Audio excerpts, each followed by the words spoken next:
Pues mira, José Luis García, lo que son las cosas. Hay un oyente de 42 años que se llama Juanjo de País. Sé que tiene 42 años porque lo dice. Y entonces, como Nadie le echaría más de 41, te lo digo yo. la semana pasada estuvimos Esto es hablando radio. de la poca afición que tienen la gente joven, la gente de 20 años, por las películas antiguas.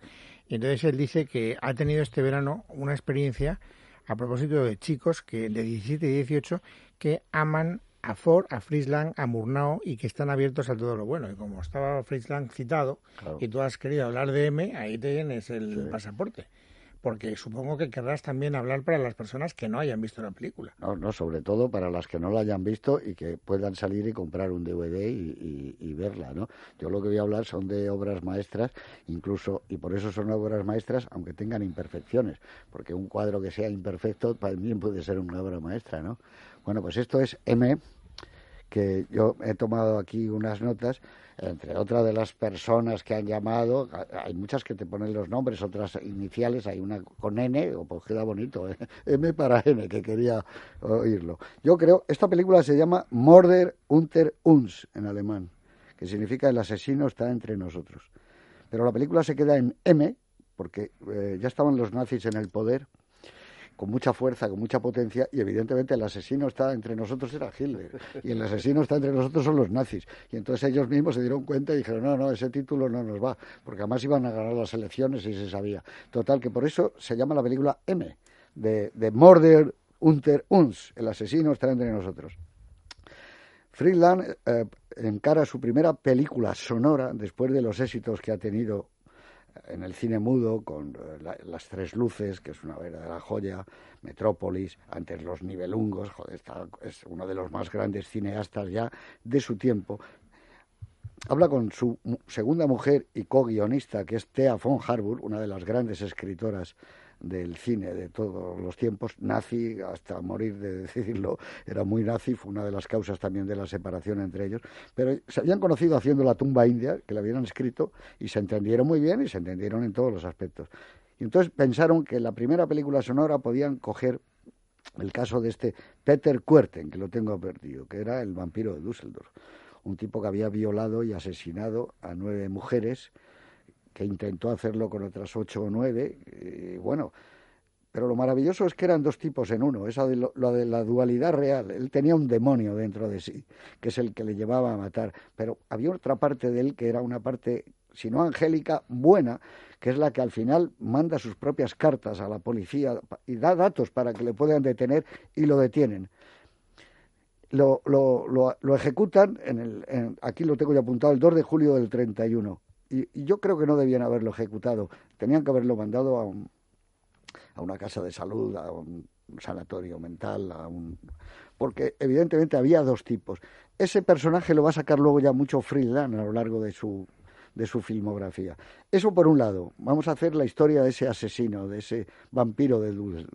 Pero por otro lado cogen parte del argumento de Bertolt Brecht de la ópera de cuatro cuartos, toda la parte del mundo del hampa, del mundo de los ladrones, del mundo de la prostitución, de los bajos fondos de la ciudad. Y entonces se ponen a escribir ese guión maravillosamente y les sale, pues yo creo, una obra maestra.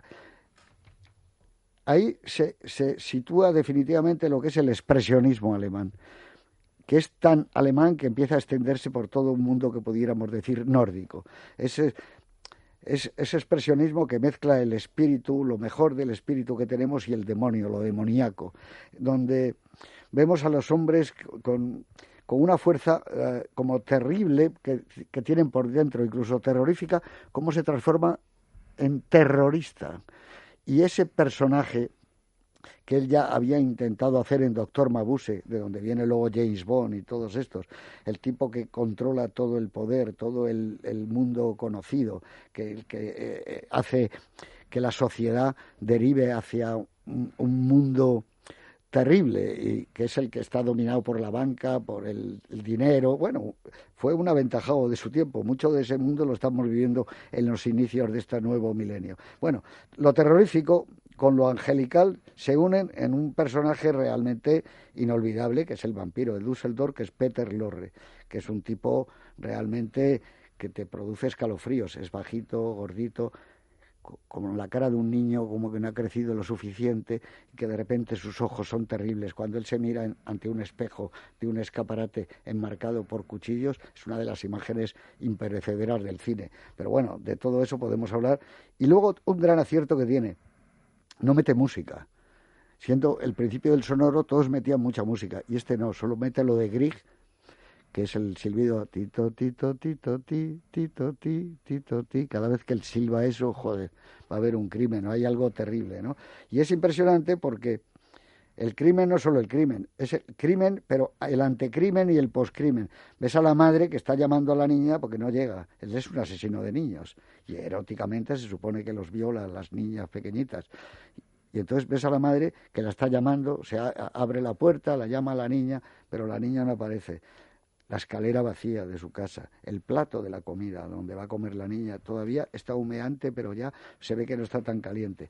El globo que le ha regalado el asesino a la niña, que está enroscado en los pósters del telégrafo. Y, joder, empiezas a tener una especie de angustia total. Peter Lorre silba eso y yo creo que cambia la historia del cine para siempre. Luego, por otro lado, ¿qué tenemos? Todo el mundo de la policía. La policía empieza a invadir la ciudad y hay una metáfora muy clara de cómo los nazis están invadiendo ese país y cómo no, lo van a cambiar. Y contra ello lo único que hay es la ley de Lampa, que como de repente ven tantos policías, y es curioso, no pueden robar a gusto, ni pueden hacer porque hay policías en cada esquina, y deciden ellos encontrar al asesino, al vampiro de Düsseldorf. Entonces la policía se pone a trabajar por un lado y ellos por otro. Aprovechando la salida de unos empleados del banco, él se mete, el asesino, Peter Lorre, y se queda allí metido en una habitación, no puede salir, pero los del mundo de Lampa, que son muy listos, se dan cuenta, entran allí y dan con él, se lo llevan a unas fábricas, a unos almacenes abandonados, y allí le juzgan ellos y lo van a matar, naturalmente, porque él es el responsable de que su trabajo haya ido a menos. El mundo de la prostitución, de los mendigos, de los ladrones, los carteristas, y cuando lo van a liquidar entra la policía e impide que lo ejecuten y que naturalmente se acoja a la legalidad, y es donde se lo llevan. Yo creo que estamos ante una obra maestra precisamente porque tiene a veces altibajos. Yo creo que, por ejemplo, el humor en Friedland no es una de sus grandes bazas. Y aquí cuando hace humor, parece que se resiente un poco la película. Pero socialmente adelanta el horror hacia una sociedad que ya está podrida, que es esa sociedad alemana. Y adelanta el horror de lo que va a ser luego el terrorismo. Y adelanta el horror de los serial killers. Es una película en ese sentido muy, muy poderosa. Y con ese equipaje Friedland se va a América a hacer otra serie de obras maestras asombrosas. Y casi repite una mientras la ciudad duerme, que hay un asesino como este y que además él acaba escribiendo con un lápiz de labios en un espejo: por favor, deténganme, no quiero volver a matar. Entonces es algo que le ha marcado mucho a él y que yo creo que Friedland muestra la enorme calidad que tiene como cineasta. Pero M, la película M en concreto, es que es como el inicio realmente, igual que en Estados Unidos lo podríamos decir de Howard Hawks. Empieza el sonido de verdad en Europa con M, el sonido real, y luego ese mundo expresionista que le va también a la película, esas habitaciones con humo, no se sabe, el humo del tabaco tenía como más presencia, ese mundo de luz y de sombras, continuamente está dividido la película en luz y en sombra.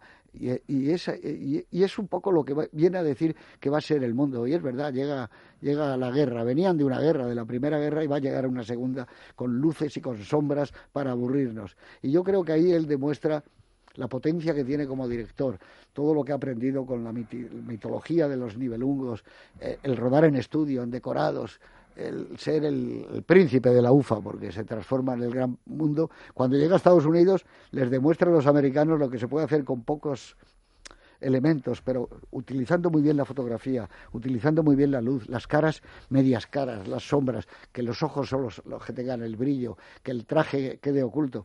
Y a mí me parece que todo eso nace en M. M vista hoy es una verdadera, incontestable obra maestra. Y para la gente que estudia cine o que está en la universidad estudiando filosofía, filología, etcétera, no, para la gente joven que tiene una preocupación cultural más allá del cine, yo creo que esto es como ir al Museo del Prado y al Louvre durante todo un año. Es una película excepcional y sobre todo, insisto, anticipa el horror que va a ser el nazismo. Y es lo que da cartas de ciudadanía a ese expresionismo alemán, definitivamente, que ya venía del Estudiante de Praga, el Golem, venía de otra película como es el Caligari. Esto dice, señores, esto ya no es el cine alemán, es el cine nórdico. Y ojo, Friedland era vienés, era austriaco, pero es el mayor representante de lo que entendemos hoy como el expresionismo y como el cine alemán, ¿no?